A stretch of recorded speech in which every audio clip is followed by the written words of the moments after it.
Le futur. Il y a ceux qui en ont peur, ceux qui sont impatients, ceux qui s'en foutent, et ceux qui essaient d'en faire partie en inventant des objets qui feront partie de notre quotidien de demain. Ou peut-être pas. Dans Power Boost, on en a vu un paquet ces derniers mois, alors on vous propose un petit marathon pour redécouvrir tout ça, et on vous laisse faire votre top 3 des innovations qui vous semblent avoir un avenir luisant, et un flop 3 de celles qui tomberont aux oubliettes.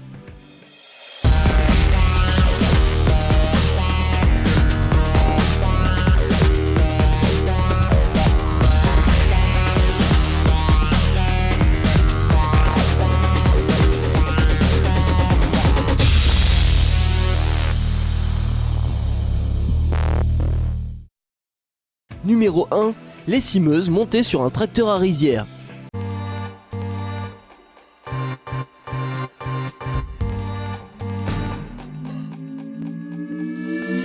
Un agriculteur innovant, ça mérite une interview. Romain Bouillet, bonjour. Bonjour. Alors, ça sert à quoi? Alors c'est une essimeuse, donc un peu différente des autres puisqu'elle a la section animée, contrairement à certains qui mettent des sections fixes. Ça sert à couper les mauvaises herbes qui dépassent des cultures. D'accord. Donc céréales. Et l'intérêt des brosses? L'intérêt des brosses, c'est pour dégager la lame et accompagner la culture dans l'outil de coupe. Alors là, vous envoyez un modèle, mais c'est pas celle-là que vous allez commercialiser? Non, ça c'est un modèle de démo qui me servait à faire des essais. Et au final, on a un beau débit de chantier, donc on va peut-être s'y pencher à commercialiser aussi la machine. À la base, moi je suis constructeur de selle qui ramasse, donc le même principe, avec des tapis qui convoient la matière au milieu et qui est monté dans une caisse de 6 mètres cubes pour évacuer les mauvaises graines du champ, quoi. Il y a deux chiffres qui m'intéressent, le débit de chantier et le prix. Le prix, je ne vais pas le communiquer pour l'instant. Je suis en partenariat avec une usine en Allemagne. On n'a encore pas tout évalué sur nos coûts. Donc le débit de chantier, je peux en parler. On va proposer la 9 et la 12 mètres en largeur, suivant les besoins de l'agriculteur, avec quelques options qui diffèrent. Débit de chantier, ça varie vachement des parcelles qu'on fait. Je vais dire pour une 12 mètres entre 25 et 60 hectares jour. D'accord. Romain, merci beaucoup. Surtout pas trop cher le matériel. Hein. Jamais. Construction française, c'est pas cher. Misons sur le français.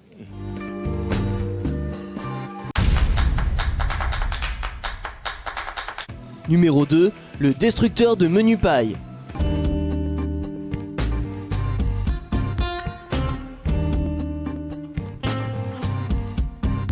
Alors si vous avez des raies gras résistants de surcroît dans vos parcelles, c'est bientôt la moisson et c'est peut-être l'occasion de régler le problème. Il existe un broyeur. Bonjour Christophe Gillet. Bonjour Jean-Paul. Alors c'est vrai que Nicolas Galpin importe un produit, vous travaillez pour cette société qui est intéressant. Quel est le principe de fonctionnement? Donc le principe est simple, c'est un broyeur destructeur de menu paille. Donc toute la grille, quand les menus paille sortent des grilles, tombe sur ce destructeur. Il est équipé de 2 rotors et d'un stator.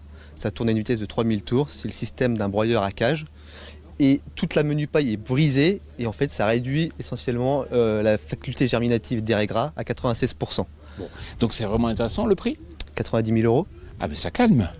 Ça calme, mais ça fait des économies au niveau phyto. Et dans l'avenir, on ne sait pas si au niveau phyto on aura le droit encore d'en utiliser. Donc ça peut permettre d'être une parade à ce problème-là. Puis il y a quand même pas mal d'équipements. Ouais, il y a 4 jours de modification. Il y a une sortie de pompe qui a été rajoutée, sortie moteur. Un radiateur hydraulique et un réservoir hydraulique en plus. C'est 4 jours de boulot sans chômer pour les modifications. On peut l'installer que sur une classe? Non, sur tout type de machine. John Deere, Axial, New Holland. Voilà. Merci beaucoup Christophe. Merci à vous.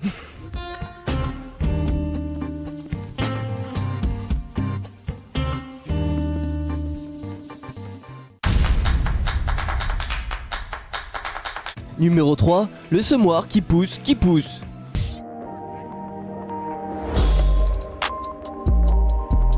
Vous allez voir, on va commencer par, et on y va un petit peu fort, un nouveau semoir. Bruno Liègre, bonjour. Bonjour. Alors c'est vous qui vous proposez ce nouveau semoir de marque Axe LS. C'est un semoir à bras poussés, ça signifie quoi bras poussés? Alors, le bras poussé, par rapport au sens d'avancement, votre disque est en avant, un peu le système de la brouette, la roue vers l'avant. Donc, Le but du bras poussé, c'est d'avoir une pénétration dans le sol naturellement facile, avec peu d'efforts de traction.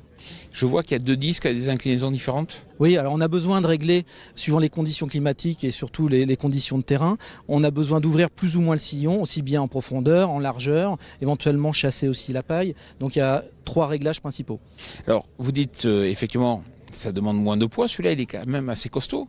Oui, alors dû justement au fait qu'on a une pénétration naturelle assez facile, lorsqu'on est dans des conditions très dures, il faut mécaniquement avoir du matériel robuste pour assumer un avancement en ligne et bien sûr sans casse et un entretien aussi facile. Et si ça casse, c'est quoi la sécurité? La sécurité, c'est le disque, tout simplement. Les 4 boulons. Les 4 boulons. Alors, si on regarde un peu plus de ce côté, les possibilités de réglage sont importantes? Alors les possibilités de réglage sont simplifiées. Par exemple, la profondeur du sillon est gérée par un boîtier central. On règle les 2 rangs en une seule commande, mécanique ou électrique. D'accord. On peut semer quel type de culture? Tout type de culture, hein. On peut passer du colza jusqu'à la févrole, on a différents tout type de taille de graines. D'accord. Racontez-moi un peu l'histoire, c'est pas nouveau. Non, c'est pas nouveau, hein. On n'a pas inventé le bras poussé. L'histoire très rapide, c'est Monsieur Marionneau qui travaillait au CEMAGREF qui a inventé ce principe, qui a breveté ce principe dans les années 80. Le brevet n'a pas été utilisé en Europe, il a été utilisé pour les pays en voie de développement. L'intérêt, c'était d'avoir, par exemple, un semoir 2 rangs, tracté simplement par une mule. D'accord, donc et ça vous en avez vendu dans différents pays? Tout à fait, il y a eu le Mali, le Maroc, la Tunisie. Et vous allez le commercialiser en France à partir de quand et à quel prix? Alors officiellement, nous l'avons présenté hier et aujourd'hui. La fourchette de prix, c'est entre 10 et 15 000 euros le mètre linéaire. Bon, merci beaucoup et puis félicitations. Merci à vous. Numéro 3 bis, une station météo très open. Alors là, j'ai une véritable pépite, c'est la station météo de Visiogreen. Effectivement, cette station est totalement open, totalement ouverte. Ça permet de pouvoir connecter tout type de capteurs. Édouard Vauquelin, bonjour. Bonjour Jean-Paul. Alors vous êtes chargé de mission numérique au sein de Visiogreen. Est-ce que vous pouvez tout d'abord nous présenter un peu les différents capteurs que vous avez à votre gamme? Oui, tout à fait. Aujourd'hui, Visiogreen a souhaité se développer sur le marché de la ferme connectée. Donc on propose aujourd'hui une gamme multicapteurs qui va de la station météo jusqu'au suivi des niveaux de cuve, en passant par les sondes de température de stockage céréales, les sondes capacitives pour mesurer la teneur en eau de nos sols pour piloter l'irrigation et tout ce qui va être de l'ordre de la sécurité et des alertes avec les capteurs d'ouverture de porte. Mais ce qui est vraiment nouveau, c'est qu'elle est totalement open, c'est-à-dire qu'on peut y brancher tout type de capteurs. Oui, tout à fait. Aujourd'hui, on a souhaité travailler sur le côté interopérabilité de nos capteurs, puisqu'on a développé ce boîtier Supervisio, qui aujourd'hui est en mesure d'intégrer plus d'une 40aine de protocoles et qui, demain, pourra se connecter à d'autres sondes disponibles sur le marché, en créant simplement les bonnes connectiques et en permettant de faire communiquer ces sondes.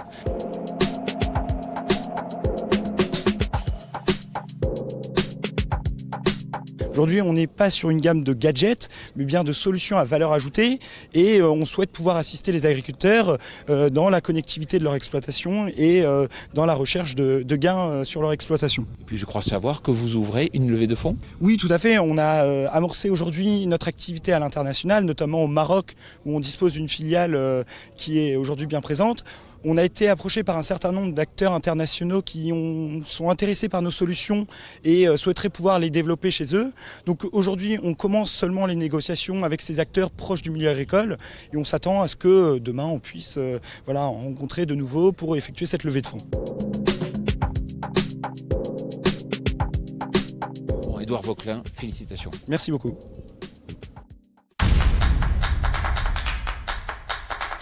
Numéro 4, une bineuse qui rentre dans la terre et qui n'en sort plus. Je suis avec Dominique Coulot, bonjour. Bonjour. Alors vous êtes de Chauvigny, ça c'est une première caractéristique. Et la seconde, c'est que vous avez mis au point un parallélogramme sur une bineuse. C'est vrai que tout le monde s'intéresse aux bineuses. Ça apporte quoi ce parallélogramme? Eh bien ça apporte un terrage dans la terre, c'est-à-dire que la bineuse pénètre dans la terre et elle n'en sort plus.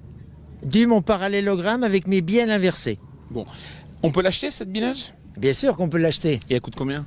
Alors une bineuse de 8 rangs va coûter environ 14 000 euros. Et si on veut la commander cette bineuse, on fait comment? Eh bien on va sur le site bineuse-binov et puis après on a toutes les coordonnées. Bon, merci beaucoup et félicitations. Merci. Au revoir. Numéro 5, un striptease pour les gens qui aiment bien prendre leur temps. Vous allez découvrir un striptease qui a été mis au point par des étudiants. Bonjour Justin. Bonjour. Alors Justin, il faut que vous m'expliquiez, c'est vous qui avez créé en fait avec des élèves bien sûr, étudiants, cet outil, pourquoi? Alors on a créé cet outil pour répondre à la demande de la plateforme agronomique du Nid-la-Salle qui cherchait à semer de la betterave et du maïs avec cette technologie de strip-till, mais à faible vitesse parce qu'ils avaient un semoir derrière qui ne marchait pas plus de 4 km/h. Alors j'ai vu que là effectivement pour marcher lentement ça veut dire qu'il faut ajouter une fraise hydraulique. C'est ça. Donc on a cherché à résoudre cette problématique d'avancement par l'ajout d'une fraise hydraulique pour pouvoir faire un émiettement fin à faible vitesse. Ça veut dire qu'ici à Unier-la-Salle, dans le cadre de la chaire agroéquipement et nouvelles technologies, chaque année vous mettez au point un prototype? C'est ça, c'est l'objectif de la formation, c'est d'avoir un projet sur 18 mois pour pouvoir mettre en application concrète notre formation, et à travers ce projet par exemple, nos successeurs et nos prédécesseurs avaient d'autres projets tout aussi intéressants. Et notamment un robot. C'est ça. Bon. En tout cas, Justin, je vous dis bravo. Merci. Merci, au revoir.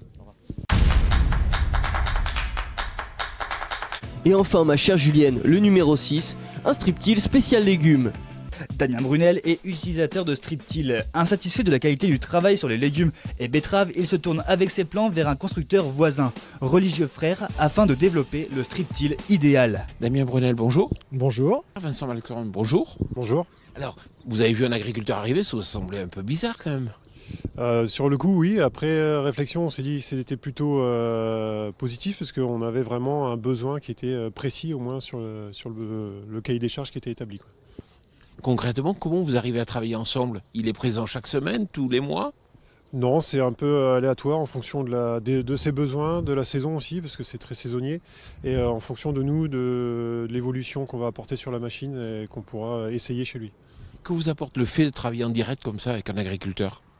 On va dire qu'on limite vraiment tous les intermédiaires, et donc on a une réalité des besoins qui est là, et pour nous c'est beaucoup plus simple et beaucoup plus réactif. Mais Damien, dans le fond, ce qui a été possible avec Religieux, parce que c'est une PME, est-ce que ça aurait été possible avec un constructeur international? Je ne pense pas. En tout cas, il y a beaucoup de constructeurs qui, internationaux ou pas, partent du principe que leur outil est formidable. Ils sont dans une optique uniquement commerciale et ils ne veulent pas laisser la place à l'évolution. Et voilà, il n'y a qu'eux qui ont la bonne solution quand on les écoute, et ils ne sont pas très ouverts. Alors qu'il est là, j'ai été face à quelqu'un qui était extrêmement ouvert et prêt à laisser la porte ouverte à une idée d'agriculteur. Et aujourd'hui, le conteneur line, il est en plein développement? Alors oui, puisqu'on le fait évoluer en permanence, et on ressent aussi de plus en plus de besoins, de plus en plus de demandes.